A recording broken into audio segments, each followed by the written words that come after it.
नमस्कार दोस्तों। जय बिहार। बिहार में तो बहुत सारे नेता है, बहुत सारी पार्टियां आई, लेकिन प्रशांत किशोर, इनकी एक अलग अपनी पहचान है।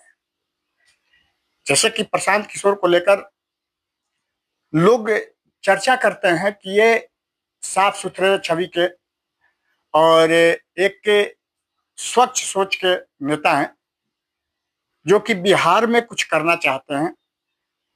ये बदहाल बिहार की बदहाली के बारे में तो हम सभी जानते हैं। यहाँ लालू जी की भी सरकार रही, नीतीश की भी सरकार रही। खैर, नीतीश जी की अगर पर्सनल छवि की बात की जाए तो उन पर कोई आरोप नहीं है और वो भी सुलझे हुए व्यक्ति थे।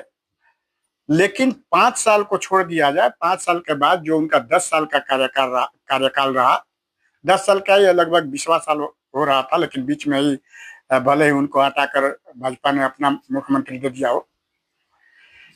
लेकिन इसी बीच प्रशांत किशोर जी जो आए राजनीति में जन सुराज को लेकर, तो प्रशांत किशोर जी, उनकी जो सोच थी, उनका जो विजन था, उनका जो एजेंडा था, वो जातिगत राजनीति का नहीं था। धर्म की राजनीति वो नहीं करते हैं, अगड़े पिछड़े की राजनीति नहीं करते हैं। जो बिहार का वास्तविक स्वरूप है उसके बारे में वो बात करते हैं। और प्रशांत किशोर जी ने बिहार के लोगों को भी बताया कि आपकी ये दुर्दशा क्यों है और कैसे बिहार सुधरेगा। वो जहां भी जाते हैं ये बात जनता के सामने रखते हैं। ये अलग बात है कि बिहार विधानसभा चुनाव में उनकी पार्टी को हार मिली, शायद उनकी बातों को जनता समझ नहीं पाई, लेकिन वो हमेशा से जो कहते आ रहे हैं वो अपनी बातों में बदलाव नहीं लाए। वही बात कल भी कह रहे थे, आज भी कह रहे थे और आगे भी ऐसा संभव है कि इन्हीं सब मुद्दों पर वो चुनाव लड़ेंगे। आइए सुनते हैं प्रशांत किशोर जी से बिहार के बारे में, कि बिहार के बारे में उन्होंने क्या कुछ कहा है। तो चलिए देखते हैं, वीडियो की तरफ चलते हैं हम लोग और सुनते हैं कि क्या कुछ प्रशांत किशोर जी कह रहे हैं।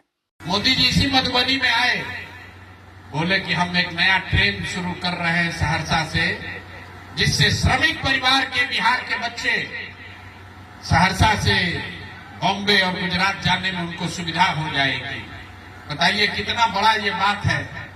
मोदी जी कह रहे हैं कि फैक्ट्री गुजरात में लगेगी और आपके बच्चों के लिए ट्रेन खोल रहे हैं, यहाँ से आपका बच्चा मजदूर बनकर जाएगा गुजरात में और महाराष्ट्र में। और हम लोग के अकल पर ऐसा पत्थर पड़ा है कि पूरा बिहार में लिख रहा है, पत्रकार लोग लिखता है कि मोदी जी को बिहार का नया सौगात, 2 और ट्रेन खुल गया है। अरे भाई, आप यहाँ सड़क बनाने के नाम पर वोट दे रहे हैं कि नीतीश के राज में सड़क बन गया है, तो हम आपको बता देते हैं, लालू, नीतीश, मोदी, कांग्रेस मिलकर जितना रेलवे लाइन नहीं बनाया, उससे ज्यादा रेलवे लाइन इस देश में अंग्रेज ने बनाया है। अंग्रेज रेलवे लाइन आपके भला के लिए बनाया था। अंग्रेज रेलवे लाइन इसलिए बनाया था कि आपका सामान और आपके बच्चों को, आपके बाप दादा को उठा के मजदूर बनाकर ले जाए।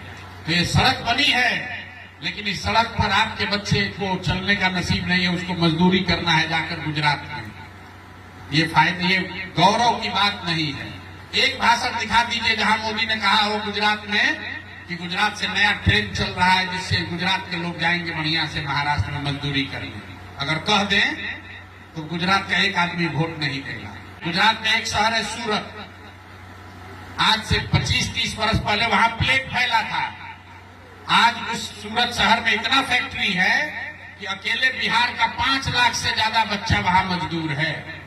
आप बताइए कि जो मोदी जी, जो भाजपा सरकार सूरत में इतना फैक्ट्री लगा सकती है कि वहां 5 लाख बच्चा तो खाली बिहार का मजदूर है, वो मोदी जी अगर किसी अंबानी को, अडानी को कह दे कि तुम सिमराही में, सुपौल में, मधेपुरा में, पटना में फैक्ट्री लगाओ, किसका दम है कि नहीं लगाएगा। लेकिन मोदी जी काहे नहीं कहते? गलती मोदी जी का नहीं है। यही बात समझाने की हम कोशिश कर रहे हैं। मनमोहन सिंह हो, राहुल गांधी हो कि मोदी हो, कोई यहाँ फैक्ट्री नहीं लगाएगा। क्यों? क्योंकि 10-12 हजार रुपया में 1 करोड़ जवान लड़का मजदूरी करने के लिए मिलेगा कहां से? अगर फैक्ट्री यहां लग जाएगी तो गुजरात में काम करने वाला 12,000 रुपया में नौजवान मिलेगा कहां से? गुजरात में मजदूर नहीं है, गुजरात में भी लाखों मजदूर हैं, लेकिन गुजरात का मजदूर 25,000 रुपया लेता है महीना। अब बिहार का मेरा गरीब आदमी लड़का जाता है, वो बेचारा इतना आतुर है, कहता है चलो 12,000 दो भाई तुम्हारा काम कर देंगे। इसीलिए कभी जीवन में यहाँ फैक्ट्री नहीं लगाएंगे ये लोग।